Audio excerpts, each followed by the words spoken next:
Everybody, how you guys doing? Welcome to Saxofriends, and today I have a very special guest. All my guests are special. This is a very special guest. She is a saxophonist. She is a mother, a wife, and she's a fashionista, amongst other things. Ladies and gentlemen, Mrs. Brittany Atterberry. Brittany, how are you doing? Hi, I am fantastic. How are you doing, Dave? I am doing so well, and thank you so much for your time because I know you're a very busy woman, so I really appreciate the time. Sure, absolutely. Thank you for having me. Well, you know what? The first thing I have to say is I've met a lot of, I'm 65 years old, so and I'm a big jazz man, so I've met everybody, and I've Oh, seen them all. You are okay. one of the coolest, most down to earth people I Bless have ever met. You came up to me at the NAM show. You remember that? Oh, You yeah. you came up to me and introduced yourself. You said, "Hey, Dave, I'm Brittany," and I was like, "I know who you are," but you said that I was, always supporting you, and you appreciated me, so that you had to come and introduce yourself. That was big to me. Aw. Oh, man. You make my cheeks hurt now. I'm so glad it touched you. I, it's just in me. You know what I mean? Dang. Oh, that just blesses me back too, because I feel like kindness goes a long, long way, and it goes a lot further than, your skill set, you know? So that's beautiful. I remember hearing a quote, and I think Victor Wooten said this, and he's like, the world doesn't need another awesome player, but it does need another kind human being and, a good soul. And so, man, thank you. With that, you're going to go far because not only because of you're a great player, like you said, there's lots of great players, but you have the attitude and you have everything else that goes with it. Thank Yeah. you.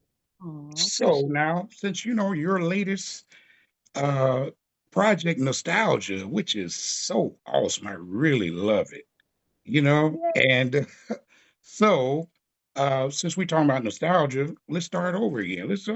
What was little Brittany thinking about before she got started in music? How'd you get started? I fell in love with the 90s smooth jazz era. I was in Cleveland, Ohio, where I was raised, and we had a radio station called 107.3 The Wave. And I would always hear these wonderful artists, all the OGs, we call them OGs now. And I swear to you, to me, they were like family almost. I Yeah. just felt this warm spirit, and I just loved the energy that that genre of music gave off, you know? And then too, like even in R&B, there was a lot of saxophone in R&B. So it was like it was in there, you know?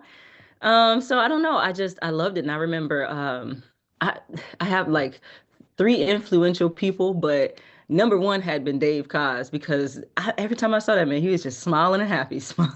Yeah. And I was just like, oh my goodness, I just love him so dearly. And I thought about that for the rest of my life. It's just like, how can I embody that spirit of happiness and joy and like give to other people, you know? And so that was impactful. And Dave, if you're watching, thank you for maintaining that beautiful character and inspiring a whole new generation. Um, Oh, my goodness. Speaking of Dave Cos, I know, this is your interview, but since you mentioned him, I just have to ask you, what is it about him that brings all of you together and it works? Because he's on the cruises and everything else. What is it about Dave Cos, the person? you know what? It's literally what I was just saying. It's his I think number one is his work ethic. It's so high, and he just sets the bar like really, really high. And so, it's something that anyone would aspire to be um, when you're trying to come out as an artist too. But also, it's just this really beautiful spirit. Like he just gives this kindness, and I've never seen a post from Dave like loud in the comments discouraging up and coming artists, being passive aggressively negative. He uses like humor and comedy, and I'm sure the man has gone through a whole bunch of stuff, but it's the fact that he maintained that level of positivity in his character that makes people go, man, this is awesome. Also, too, his shows are like fantastic, and Yeah. he's an amazing saxophone player. So, like, that's a package. That's a full package, you know? Okay. Yeah, I guess. Like, and then he's working with other people, and I think that's very important too. Is like you haven't seen a show with just Dave. Even in his recent the Just Us project, it's still him partnered. You know Yeah. what I mean? Yeah. um and so to me, that's empowering, that's impactful, that's beautiful. It's like, why can't we all have, an opportunity to play with each other and share the love that music gives, you Right. know? Right. Right. So, what did you start out on saxophone, or what you start? No, I started on clarinet. Okay. I started with a clarinet, and Dave, it was a struggle bus. Oh, I teach clarinet now. Now I have a bunch of clarinet students, and so I give back to the local students here in my city. But that clarinet, oh my goodness, woo, such a struggle. I just remember like trying so hard, and I just couldn't grasp it. But I started there because my cousin, she had a clarinet, and my mother couldn't afford to buy an instrument, and so because of that, I was able to get into the world of music, to learn how to play, have an opportunity to get started until I could get a saxophone.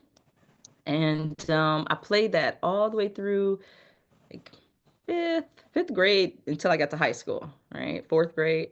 Yeah, I think I started in fourth grade. I mean, I started on the recorder, but like, who doesn't? Yeah. It's Right. Right. That little thing. Yeah, I know what you're talking. yeah, that's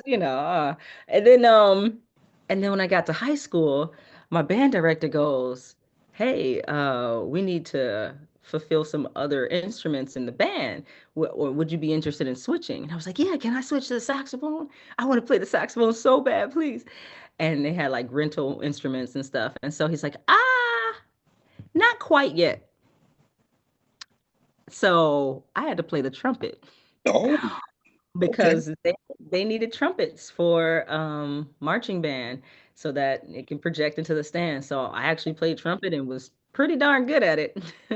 Nobody would know, but then I got that was marching band. Then concert band season, I got the chance to play the tenor saxophone, which was the first saxophone I actually ever played, and it just felt so natural and it was so much fun. And I was like, yes. I've been waiting because I want to sound like my heroes. I want to play like Kirk and Dave and Gerald and all the OGs. Right. But Right. yeah, Did it come to you easily once you picked it up? so absolutely not. It I still didn't. don't think it comes to me easily. I still feel like, ah, No, you got it now. Don't even try that. You got it now. Okay. oh man, thank you so much.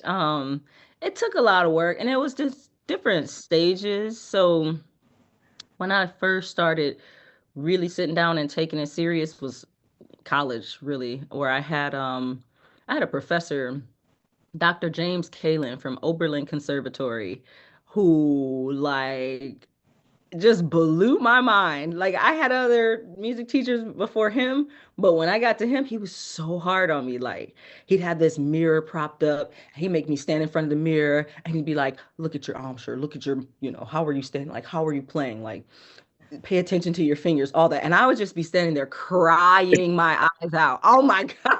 Just be crying. It's so hard. And he's like, go home and practice this. Okay. And I didn't go practice. I know.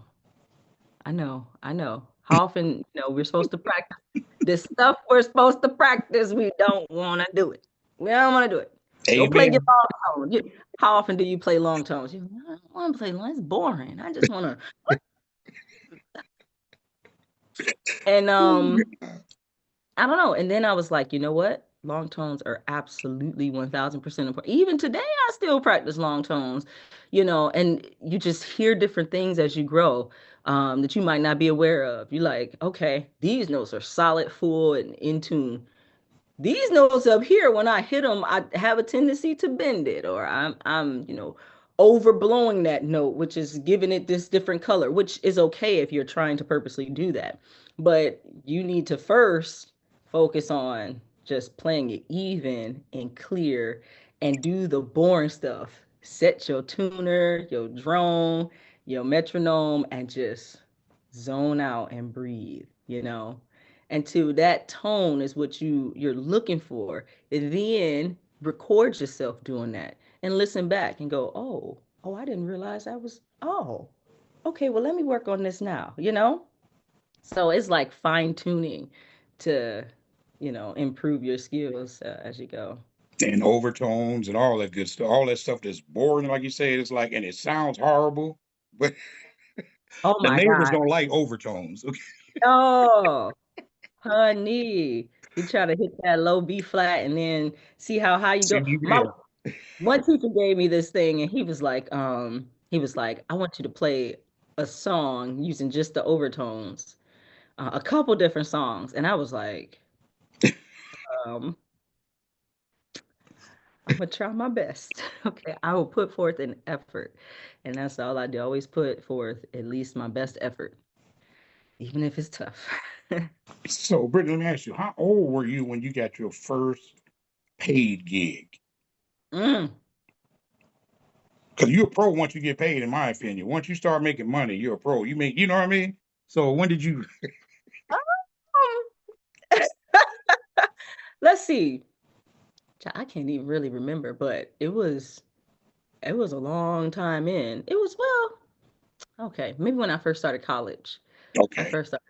Okay. So, see, I feel like I had a later start than everybody, than my counterparts. Like, I hear so much for the guys, like, yeah, I had my first gig when I was 14. I had right. my first gig at 16. And I'm just like, oh my gosh, I had to be like 24 before I actually had a paid gig. Like, I'm like, there's such a big gap in that. And I find that across the board for a lot of women too, who haven't had that opportunity.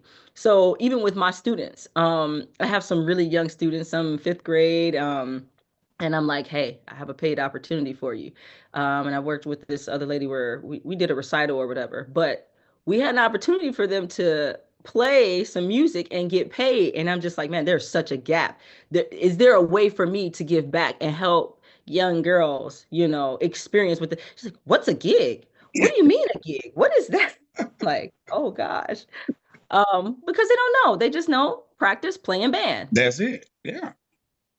So, yeah, so I was a little bit older, and I think it was in the church, to be honest. It was in the church, and Okay. then I did a lot of gigs for free. Like I didn't charge anything. I just wanted to be on stage. You know what I mean, Dave? Yeah, I And understand. something about me is I would go out to those bands or the local bands every week. Every week I was sitting in there listening. I'm like, wow, wow, oh my gosh, wow, how is he so good? Um, I was from Cleveland, so we had the big dogs up there. Tony Watson from Pieces of a Dream, Okay. Ohio players and all of them out there, you Ohio know. players, Riley. Slave Uh, was Slave from there too? No, I don't know if Slave was from um, Ohio. I don't know. I don't- But but see, I'm a young baby, so yeah, I they know might you are. Yeah. I know you are. they might be way back, but man, stuff. So, Brent, let me ask you about how did it make you feel to hear when you heard your song on the radio the first time? What were you Ooh, doing? Do you remember what you were doing when you first heard your first time on the radio? I do. I was actually in my kitchen, with the family, Okay. and uh, I was like freaking out. I was like,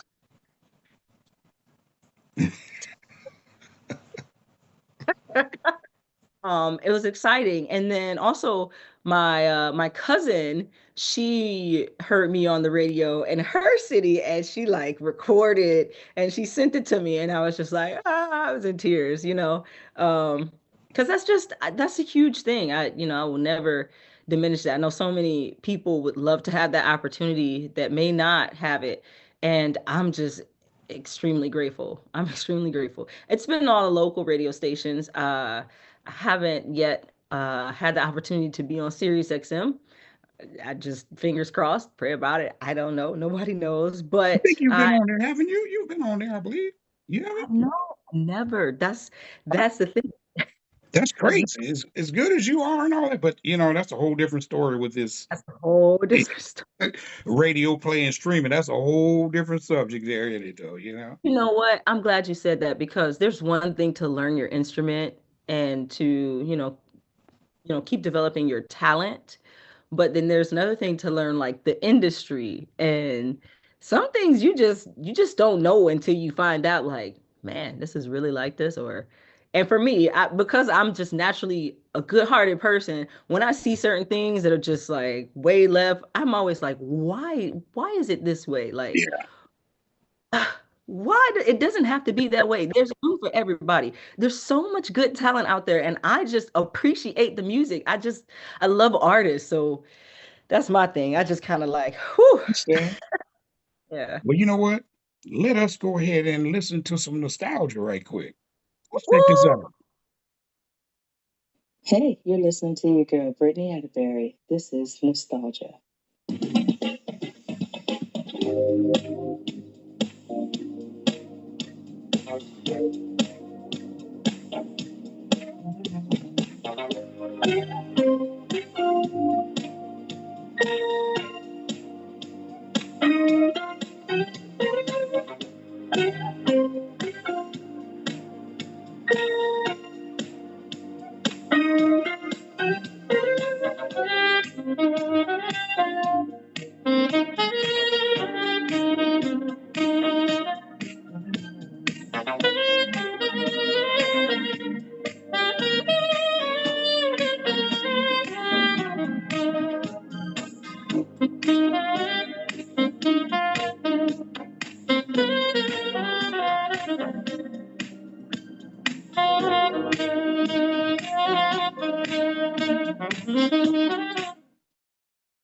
Brittany, that is amazing.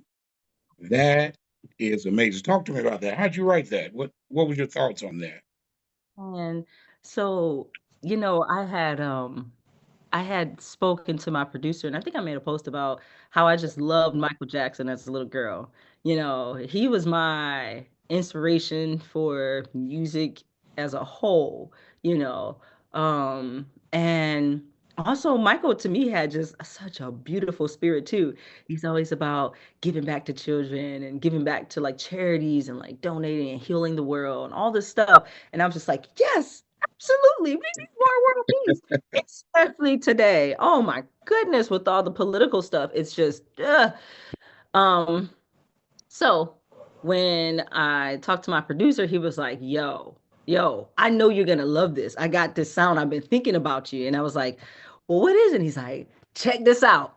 And I was like, I fell in love with it. I really fell in love with it. And I was like, yo, let me write to this. He's like, are you sure? Cause I want to put you a melody. I was like, no, no, no, no. Let me write the melody to this because I'm feeling it. So we worked on it and he had some ideas for the hook and the melody. I was like, nah, I'm gonna do me. That's always important to me too.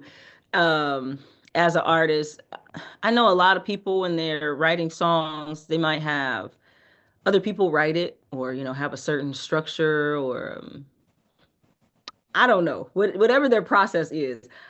I don't really know anything about that. I just know like this is what's coming from me, and I want that to be sent to my audience. I want them to know like if you're listening to my music, you're listening to something because I enjoyed it and I played it from the heart. So that's what we did, man. And then I had opportunity to get in the studio that I recorded the video in. Yeah, all right. Oh, that was amazing. The video. I love another thing about you, your fashion sense is on point too. You know what? You look good on stage, you play good, you give the audience a production. It's not just you playing scales and whatever. You know what I mean? Because some people get up there, like I said, I'm a lot older. I've seen them all, and get up there and almost put you to sleep. But you guys now, like you, Doc Martin, Eric Darius, it's just a exuberance. You know what I mean? Everybody's different. I'm not saying that's the way to do it. I'm just saying Yeah, I like that. You know, I'm glad you like it. Thank yeah, I you. really do. I like your stage prayer. You be clean on and those heels. Me and my girl was watching, and I said, she plays like that in those heels. You know she ain't no joke. I'm telling you, then sometimes I'll be like, why I put these heels on, honey? After the show, I'll be like, okay, I got to set, especially a 90-minute set. You know Oh, how hard it is? I can 90 imagine. Yeah. the feet be like screaming, but I thank God that I got the ability to do it now, and hey, we make it happen. That's So good. thank you for that. You know, another thing, Brittany, 2025, from my perspective, for you has been phenomenal. Now, I mean, from what I've seen from your posts, and then, being in Hawaii at the same time you were, and I didn't get to see you, I'm still upset about that, but that's okay. I'll get over it. But it's so sad. You did the damn thing, Brittany. How was that experience? Man, you know what? It was a lot in the process, to be quite honest, because I didn't really know what to expect. I just knew that number one, I just love the spirit of Hawaii, like the water, the good energy. It was beautiful. Just a beautiful place. I mean, first of all, so let's just stop there and compartmentalize. Like, I'm grateful for that opportunity to be way over there. It's on my bucket list, and now, boom. Um, but then I got a chance to play on the cruise that was sold out. Woo-wee. Now I'm gonna tell you something. See, when you're when you're a true artist, like sometimes you push past the most difficult things and people wouldn't even know that like this was really hard to do. That boat was rocking. I Was mean, it? that boat was it was to the point where like at one point I started playing and I just like flew across the boat. I was What? like, oh my God. And so one of the fans had got up and got a chair and was like, I'm gonna just hold this chair for you so that you could like have a sense of Yeah, grounding. And I was yeah, like, so much. But nah, man, I had a blast and man, that's something to put under the belt. yeah, yeah. And when I saw you, and then I saw you doing the video on the beach. You Yeah. playing your horn on the beach and everything. So I was like, wow. I was like, yeah, you know what? That's I was about to say my problem, but that's kind of the thing, just how my brain works. Like, if I go somewhere, I'm always thinking about what ways can I be super creative outside of just, or how can I utilize the space that I'm in and do something fun? It just comes to me. I'd be like, oh, hey, let's do this, this, and this. And man, I was so grateful. I had somebody around that was like, I'll record it. I was like, thank you so much. And man, I put that thing out. I had the birds on my shoulder and Yeah, everything. he was Man, doing it. He was doing it. hello. I've been doing this like ever since. Yeah, that's all Sir. right though. So let me ask you about your family dynamic. I understand your husband's a sax player as well, right? Yes, he is. That's how we met. Okay, talk to me about that if you don't mind. See, I would I always have a joke. I'm like, we met on blackpeoplemeet.com. Everybody's always like, wait, really? No, stop. Actually, he did find me on LinkedIn. I had just graduated as a music therapist, and I was working in a hospital in Ohio. And by the way, we got to come back to that because that's something I truly, absolutely I read enjoyed. Like, about that too. I was going to ask you about that. yeah, it's a blessing. But he saw my profile and he's all excited. He's like, "Oh, hey, I know her." Now, he had met me like maybe 5 or 4 years before at the saxophone day at my college. And I saw this guy over there with this big old horn. I was just like, what the heck is that? Like literally first thought, what the heck is that thing? And I just like walk over there and I'm like, oh, that's intense. Walk away. Like I meet him, hey, how you doing? Walk away. Think nothing of it. Boom, I make my LinkedIn and he's like, "Oh, hi. I have a band. We want you to be a part of our band." It was like big band type style music, Okay. and they'd play fun stuff, My Satin Doll and all the standards. And I was like, "Oh, okay." So we meet up, we talk about it, and he's like, "Oh, by the way, I got all these horns. I want you to see all these horns." And I'm like, "Well, thanks so much, but I'm not gonna come over and watch see all your horns." And so anyway, he really became a really nice guy. And we started talking, talking, and talking. And one day I'm like, all right, fine, I'll come check out the saxophones. And he pulled out every single horn. I mean like 17 saxophones. And I was like, Whoa, I was so impressed. Um, and man, the rest is history. We just started talking about music and playing music, and he loved he was a member of the Rock and Roll Hall of Fame. If you know about Cleveland, Yeah. Cleveland, Okay. all about yeah, the Rock and Roll Hall of Fame. So that was pretty cool. And then I was like, man, you got to come to NAMM. You ever been to NAMM? And he's like, no, what's that? And this was 2017. Okay.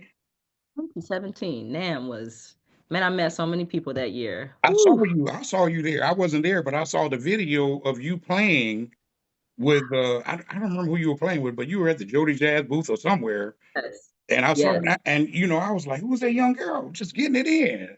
I didn't know who you were at the time. They said Brittany Atterberry, and I was like, "Okay, all right, Man, you know what? Thank you. I appreciate that because for me, I was like, that to me, that was me literally just getting started. okay." Like just getting started in this realm of incredibly talented artists, and I'm just eager to learn.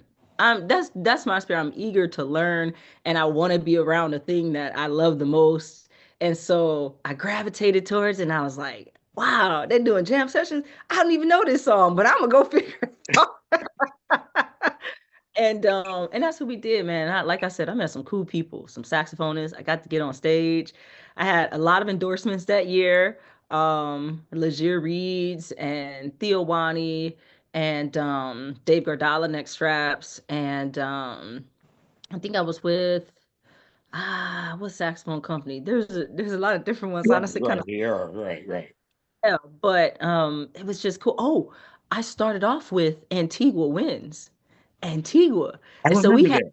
Yeah, yeah, we had the mega squad, Marcus Anderson. We had Adrian Adrian Crutchfield. Yeah, Cardoso. yeah. Yeah, what's his name? Ah, I can't believe his name is slipping me right now. Van But Dale he's was Andrew. Was Van Dale? Was he there? No, not him. no, it was the other guy who played sax with Prince. Like it was them three. Oh, okay. And he moved to Florida. He actually used to live right here in Atlanta. And he's a cool guy. And I remember I was teaching lessons to Sinbad Atkins, and he was like, man, can you teach me how to play this Purple Rain like this guy? And I was like, not really, but I can tell you a few things, but Yeah. I was always honest with where it was. But anyway, just man, that family was so good. That Antigua horns, J Sax. I looked at this picture. We took a big picture of like all of us together. I'm like, wow, that's what inspired me to like want to grow and be better. These guys were great, and so surround yourself with people who are better than you so that you can grow into that. You know what I mean? Hence, I'm talking to you. So there you go. Ah, Okay. thank you. Because you know I what? I like you, even though I'm just an amateur, but I soak it up. I just love it. And music, not just saxophone, even though I call it Saxofriends, because I'm gonna interview some other people later, but I love sax, so I'm gonna talk to a lot of sax players. So, Oh man, I'm happy that you're starting this. You know what? I'm really glad because what you're doing right now is impactful. What you're doing is you're bringing the community together, and it is something that we need more of. Not like a biased one way of only go listen to this, because sometimes people can get a little competitive, yes, yes, yes. They want the, oh, look at me, instead of look at us as a collective, look Right, at right. all you got to learn how to compartmentalize. This And is true. I do that kind of naturally, and I've realized recently that uh it's not a thing that most people would do.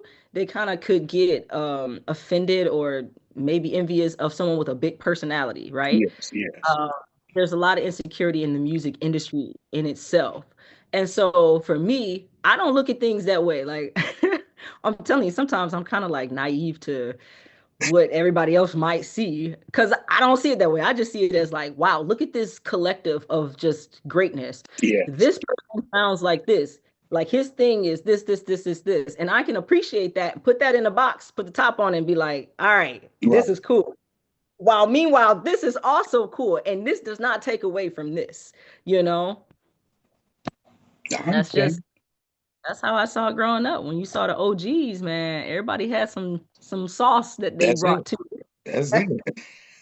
Even you, man, you got your own sauce. Come on You now, know give me what? That's some. right. You know what? Hey, you know what? I'm doing the best. You know what? I want to ask you a question, Britt. I'm actually going to play at church this Sunday. I've never played in front of an audience. Give me some tips. Give me some pointers. How to get over stuff. You give me a couple quick tips. So, first of all, that's something within itself that's Thank very you. challenging. Okay, so don't feel like you are alone. You are not alone. Um, Heck, even some of us artists who've been performing in front of people for a long time still have that little bit of like, we call it the adrenaline rush, Right. you know? You ever got on a roller coaster, Dave? Yes. Okay, so when you get on that roller Mm. coaster, Yeah. you're like, oh man, they Right. ain't even strapped you in yet, and you're like, okay, then the seatbelt come on, and you're like, ooh, what do? Try to breathe. You Okay. talk yourself into, I'm gonna be okay. All right, we gonna get through this. I got this. Oh man. And then, start psyching yourself up. This is gonna be fun. This is gonna be fun. Like, okay, and then that thing start clicking, click, click, click, click, click, click. And the higher you go, you're like, whoo, that's a big drop. Okay. But you got to control your breathing. Same with saxophone. You control your breathing. That's what it's all about, is Right. breathing. So when you get to the top, and that's that little pause, and you go, don't hold your breath. But in a technical sense, as it applies to playing the saxophone, play those long tones. I'm telling you, like Yes. just blowing some air and finding your zen, you kind of will zone out. That's why the practice is important for the stage, because what you do in your practice will show up on stage. Okay. So if you do those rudimentary, basic, boring things that you don't want to do, then when you perform, it's going to kick in. So when you start, before you get there, warm up for about 5 minutes. Just zone out every note, slow scale, long tones. Use a tuner, try to match your pitch. Make sure you're in there. The horn is nice and warm, Right. right? If you practice your song a whole bunch the whole week before, so you got time, right? Yeah. Yeah. I get it. Yeah. Yeah. Uh-huh. Work at the same thing every day. But Dave, this is the most important part. Record yourself playing that song and then listen back, and if there's things that you want to adjust, then work on those things. But at the end of all of it, when you get there, forget about everything and have fun. Okay. For- There you go. That's Forget it. about everything. Don't overthink it. Do not overthink. I'm telling you, you just gotta kind of like, that's why I say zen and just tone, like, blank out. I kind of blank out a lot when I play. I just like, oh, okay, boom. I'm in the music. I get so deep in the music that, like, I don't even feel like I'm there half the time. Then I go back and watch a video and I was like, I did that. I don't Yeah. remember. Okay. So is that your ritual? Do you have any pre rituals before you go Um, before you're like an hour before the show? What do you do before you get ready to go out? Honestly, I like to be in stillness. I like to be like in peace and quiet. I don't really like a lot of commotion and stuff, and like even in the um even in the green room or something, like if everybody's like blah blah blah blah blah blah blah, blah, and I'm like, I got 1 hour left. I like to go somewhere and just, because I know that the level of energy I'm about to bring on stage is going to be high impact. Yeah. So I like to remain calm and calm my spirit, and I pray, I breathe, and I warm up. I go through a few of my songs and just listen to my songs over and over until I'm like, okay, playing them over and over until it's like, boom, I got this flawless. um but the biggest thing, and I've learned this kind of almost like, I could tell a difference when I don't do this. Dave, I always pray this same prayer before I step on stage or before I play. And I ask God to use me to be a blessing to somebody else, but to remove myself from the situation. Because when you think about it as it's you, it's all about you, you get too much in your head.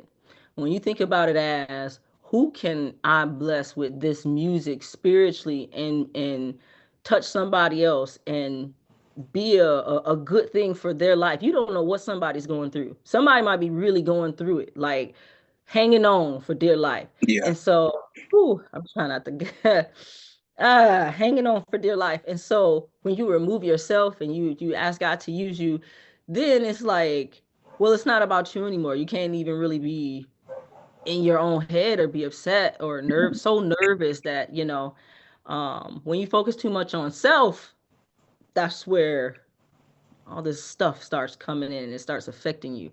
Um, but also to be careful of the spirits around you, the people around you, um, and just find your peace. All So right. let them use you, brother. You're gonna be great. All right. I appreciate everything you said, Brittany. I really do. So, Brittany, let's ask you about gear. Since we talking horns, we got to talk gear. Okay. Talk about it. Kim Sax you're endorsed by Kim Saxophones, right? Is it Kim? Korea. Career. So I think I have a couple of Kim Korea saxophones. I have a tenor and I have an alto Kim Korea saxophone, and that's the black one, that all black one I I did like the that. one. That's nice. Yeah, yeah. Yeah, that's dope. But I mean, I do play some other horns, but Hmm. um, I won't mention it. But you'll Okay, see what what I'm. about mouthpieces and reeds? What do you play? Okay, so mouthpieces, Theo Wani mouthpiece. That's that's been day one, Durga? and that's actually. So the Durga, this is the Durga. Yeah, um, but the first mouthpiece I played on was the Cali, and then it switched to Durga because Durga was like a branch off of that, and it just right. kind of.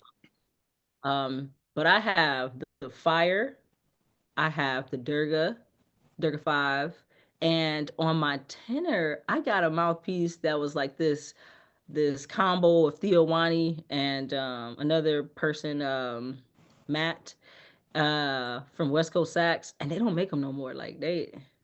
that thing, woo, What do you think about yeah, that man, Durga 5? 'Cause I have one too. it's epic, Ooh, it's it's good, like it's loud, isn't it though? it cuts and it's It does. free flowing. Yeah, yeah, yeah. That's what I love about Theo Wani. I love the fact that Theo Wani's mouthpieces like really gave me the ability to like, I don't know, elevate my playing. It helped me like to hear a difference in my sound and like, oh, okay, I like this. Yeah. All right. And then I had to find my reed. Oh, okay. This Legier and this Theo, man, they're married. Which you know. what strength do you use on Legier? So between 2.5 and 2.75, but it depends. Like if I play soprano, it's a 3.0 or up. And for the most part, I play threes on alto, but on tenor, like, yeah, 2.5, 2.75. What about cane reeds? What do you play cane? Do you still play cane on occasion or not? Yes, occasionally, and that's 3.5, especially on my soprano. I'll play a 4. I know that sounds Oh, crazy, wow. but like, there's a reason. Like when you have a thicker reed, you get like a warmer sound for if you blow a lot of air. And my thing is, I was like overblowing too much air, and so I wanted to balance that small mouthpiece. My soprano, I use a standard Selmer C Star, nothing fancy to it. Right. To me, sometimes sopranos don't need a lot of stuff because it's already a pitchy instrument. It's Yeah, kind of yeah. difficult, you know. Hard to So play some it in tune a lot all the time, isn't it though? Yes, that's what I'm saying. So when you go soprano, you need to really just look for like what can I control intonation wise up and down evenly, and it's not always about the high end Right, fancy. right. Brittany, you played with a lot of people though. I tell you, one of the videos that I love, I play it every day, is you and Althea Renee. We Are One. Oh my God. That Really? video, Brittany, y'all killed it. The Ah, sisters was in the groove, okay? let me tell you something. First of all, thank you for that. I love me some Althea. And Ooh, like, when I met her, my first impression of her is like she was just very warm. She was like chill down to earth when I met her, and I was just like, man, I like this sister. Like, she cool. yeah, And Doc said, hey, I'm gonna give you an opportunity to play on stage. Where I was like, are you serious? Oh my God, are you serious? This is huge. You couldn't listen. I was so excited. You couldn't bottle it up. Okay. And I was like, okay, what am I gonna wear? I gotta wear something. I'm like, I know her style, her thing that she does, and I want to like compliment it. I wanted Mhm. it to look good on stage. So that was a highlight. I hope we get to do some more things together. I I hope do. so too, because that was epic. You Wow. ladies, and I'm like, I love the ladies doing it too. You know what I'm saying? The brothers killing it, but you, Hey, my girl Harris, Jeanette Jeanette Harris, Harris, Kim Scott, Tim Scott, yeah, your other flute player, Reagan Reagan, Whiteside, Whiteside, yeah. Oh, yes. you got Carol Albert, everybody, yeah, man. and still OG Candy Jasmine, Dulfer. Jasmine, come on, Jasmine, Oh yeah, Candy Dulfer. Jasmine Cole too. Oh man, you know what? Grace Jasmine is Kelly, great, phenomenal. She on a whole nother level. I Mindy. just her videos and just be like, my God. But Jasmine, honestly, she was a big inspiration for me. I met her, I think, years ago at NAM too. I don't know if it was 2017. It might have been 2018. It might have been a year after or something. Okay, But dang, I remember hearing her song compared to what on Sirius XM. yeah. And first time I heard that, I was like, I'm just looking at it and I was like, wait, that's a woman. Oh And God. I looked at her and I was like, I was going crazy. Yeah, you have no idea. I was so happy for her. She probably never knew this, but I was cheering so loud and I was like, dang, that's inspiring. Because again, like you said, it's a lot of guys. Yeah, Guys, yeah, let the women in the space. Okay. We're not gonna take away from y'all. I know we get all cute and stuff, and they be like, oh, here she come. Got her hair done and stuff, makeup on. She got the heel. I can't compete with that. Don't compete. Stop. yeah. Let's commingle. Okay. That's right. That's right. Like the Jazz Avengers, the Japanese girls. I don't know if you've seen them. Yes. Yes. I love They that. are amazing. They really are. Now they the killing this band right They now. are. I'm putting it up here. They good, ain't they? The Wakana, Mhm. Wakana. She left, I think. Yeah, Wakanda, man. Shout out to her. I did meet her at NAM too. yeah. And a beautiful spirit, just a wonderful soul. Also, the ladies I met all the ladies who were playing in Beyonce's band. At one time she had all the females I playing. remember She that. just had yeah, they were at NAM. Oh, were they? I think yeah, I think they were at Cannonball, I want to say, or Okay. somewhere because that's the first year I met Najee. I met Marion Meadows that year, Gerald, and I met them, and I was just like, my heart was just I just saw Marion last week at Spargatini's. how was it? Yes, yeah, he was, he was awesome, and we were supposed to, we talked about doing an interview, and we've been missing. He called me, I called him. Well, we're gonna get it together though. But Y'all gonna get it. It's that's a gonna be bad great. boy too, though. Yes, it is. Inspiration. And also, you know what? I have to mention her. Tia Fuller. Oh my First of goodness, all, God dog, she is a legendary. she's I good. took I took that saxophone class that they had online, like the whole what they call it, Oh, sax in the the loft, the sax law loft. Yeah, the loft. Yeah, I did that for a minute. Yeah, too. I was doing it for a little minute and then I would watch Tia Fuller videos and I'm just like but that video with Esperanza Spalding and her, what is that? I can't help it. oh yeah, yeah. I ain't doing nothing until I can play like that. So I got a lot of work to do because Oh hands down, she is the my hero. God. He's the hero. So, Britt, let's get to your.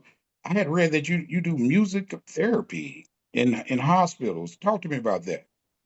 So I'm not actively doing it right now, but when I just graduated, my career has started off with doing music therapy in a hospital. And I would play keyboard and guitar and sing to patients. I didn't even play sax because, first of all, the timbre of the saxophone is like way too much for intensive care units. Right. But I would walk around the ICU, and okay, let me back up. You don't just go in there and just pick a person and start playing. Okay. Okay. So let's put this in like truth perspective. You have to get a referral and an order from a doctor in order to go see that patient. So it's prescribed. So in mornings, I will log into the account. check out the medical records, and it would say, "Help, okay, request for music therapy for this patient in this room." Great. We would go. I would design like a treatment plan or just an assessment, but there was a lot of trying to find data of who that person was, what their background could or possibly could be, and then trying to figure out what music they specifically liked. And music therapy is the science behind it is we're going to use music that's familiar, but we're going to be accessing a part of the brain to heal it or to help that person wherever they are, doing non-musical goals, right? Okay. So it was just a medium. So what do I mean by that? If a person had a brain injury, TBI, or stroke, or any kind of thing like that, sometimes they lose speech. They lose the ability to say, "Hi, how are you?" Or "My name is." They don't know who they are. They don't know where they are. So I would use something that's familiar, like music. Music to you in, let's say I pulled out 70 songs that you like, and I played a little Earth, Wind, and Fire, and oh, I remember that. But before we even get to there, there's a song that almost everybody knows, and that's Happy Birthday. Happy Birthday. It's the one song ingrained in you since you were 1 years old, right? Right, right. So we start there. I do some singing, I do a little bit of playing, and monitor or write down, okay, what were the effects? Walk in there and go, your blood pressure is this, your pulse ox is this, this is where you are, heart rate, and we're going to have our therapy session. Afterwards, record the data. Was there a change? Was there an effect? When that person gets out of ICU, they come and see me at rehab. Rehab is where you'd work on more of the tangible goals like fine motor, gross motor, speech, gait. Could you do this drum circle? If you had a stroke and you're struggling with movement in the right or left side or something, now I'm doing a drum circle and I'm just having you beat your drum like this. Well, that requires coordination, left, Yes. right, and you move across the mid-sagittal line and like, you know, put hand over hand. Can you use a mallet? You're using a mallet, you're using a pincer's grab, so it's like a tight grab. And then can you, hit with that mallet, which can transfer into writing or grabbing things in everyday life, right? Hmm. So the music as a fun way to help you learn that skill set to read.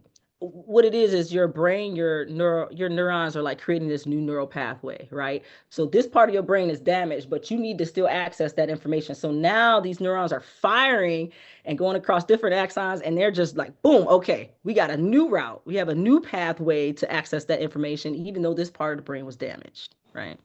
So that's in a nutshell, and it just really, That was, I can tell that was close to, that was something that was really dear to you doing that. And you got a lot because out of it. because it gives back to people who are in need, and that is just what it's all about, Right. giving back. So Yeah. yes, sir. I think that's why, Dave, this is why I kind of don't understand when people come to me and they're like, "Man, you just got to play the game to be on top and be the best, blah blah blah blah blah." And I'm just like, I don't play any games. This is just who I am. I'm just gonna keep being me. So if that works for you, God bless you. Right, right. I understand. But as long as I have breath in my body, that's my mission, is to be, a woman of God and give back. Well, you know what, Look at that. Brittany? Let me rep this shirt here. Everybody see this? My Let them Brittany know. Atterberry shirt there. Look at that. Let 'em So know. you want to tell people where they can get some of your merch and stuff at, Britt? Yes. So that's you got the classic version that is no longer available. Ha ha ha. I Uh-huh. Okay. might have one or two, but you got exclusive. The new merch is this. Okay. This is the new one. Nice. Yeah. All right. Yeah. It's Berry. All That right. logo And is on point. yes, thank you. So you can find that at BrittanyAtterberry.com, right? And also, yours is coming, Dave. All It's coming. right. All right. It's coming. So we got the fan and we got the Britneys. Oh, snaps. Look Oh, at that. yeah. That's The fly. Britney shades. Sometimes you gotta throw your shades on, Dr. Hater. All right. Brittany, how many instruments do you play? Ooh, too many. Um, I tell people like obviously saxophone is like my main thing, Right. and I play soprano, alto, and tenor. Like those are my go-tos. Um, and I can't even really say one over the other than the fact that like alto has been like the one I've come out on, and I love them for different reasons. Different songs just bring out different energy. So all of them. But the keyboard, some obviously some basic training for music therapy. Play a lot of chordal songs or whatever. The guitar, learning bass. That's Okay. very the Q chord, the harpsichord. Oh, Yeah, probably like, what the heck are those instruments? Those are just music therapy instruments. Um, I wanted to learn the harp, and I think I'm still going to one day, but we'll see. and you teach? Uh, You teach saxophone and clarinet? oh yeah, clarinet, flute. I got my flute over there. Oh, you teach flute too? Okay. Don't ask me to play flute because I am not good at all. Well, if I'm you teach still, it though, I'm you're still you're proficient. You're good. I You could teach you how to read music, right? And get a sound. Yeah, it took me a while to like get that thing to actually make some sound. I was like, man, this is hard without getting lightheaded, you yeah. know. But definitely clarinet, So, Now you have a handsome son. How old is your son? ooh, he's 6 years old. And he's playing piano, right? I saw you doing lessons. Yeah. Yes, he's been playing piano now for a year and a half or so. He's had a couple of recitals. The funniest thing, I meant to post this. This is the funniest thing. The first time he saw himself on this like jumbotron like Uh, screen, he gets up there and he's just like, I'm like, boy, play the music. Stop. You over there trying to be cute, but everybody laughed. They thought it was cute. he's going to Yeah. eventually get to the saxophone. He got mom and dad in there. There's no way he's not going to. You know what he told me the other day? He said, Mommy, I want to play on stage with you, but like I want to play my piano and you're gonna play your saxophone. And so I was like, really? What are we gonna play? Did you write a song? He's like, oh, I'm gonna go write a song.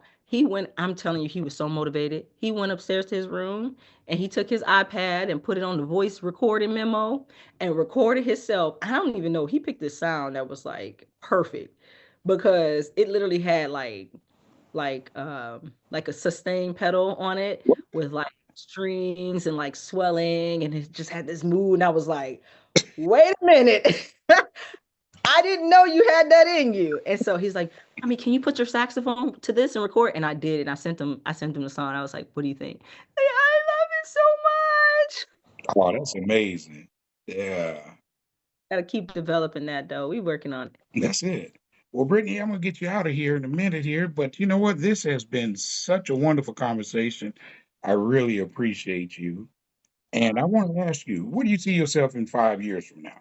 Ooh-wee, blessing people, still doing what God put inside of me to do, still playing, hopefully amassing more stages and releasing good music, more music.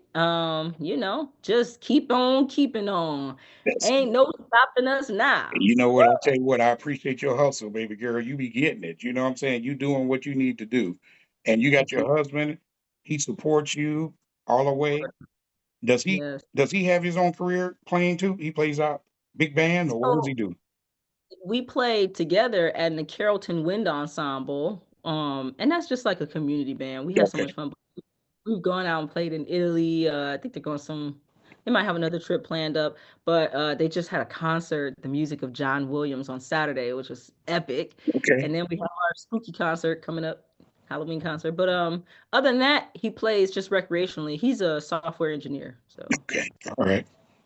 Okay. So can you let anybody know any upcoming shows, anything you want to let people know? So the next show I'm going to be posting. This is for December 12th. It's going to be in Tennessee, Nashville, Tennessee. But just be on the lookout for it. Also, I do have another song that just dropped. It's called Hush, but it's an exclusive release on even.biz. And the reason I did it that way is because streaming doesn't pay artists. They're not paying us. People are rarely buying our beautiful CDs that we spend so much time and money on. So even biz allows the artists to actually make some money back from their profits, or from their hard work. And I'm gonna be posting a little more snippets of it. You're gonna fall in love with this song. It is really one of the best songs I've put out. All right. it's gonna make you want to play it over and over and over and over and over. Oh, All that's right. what's up. That's what's up.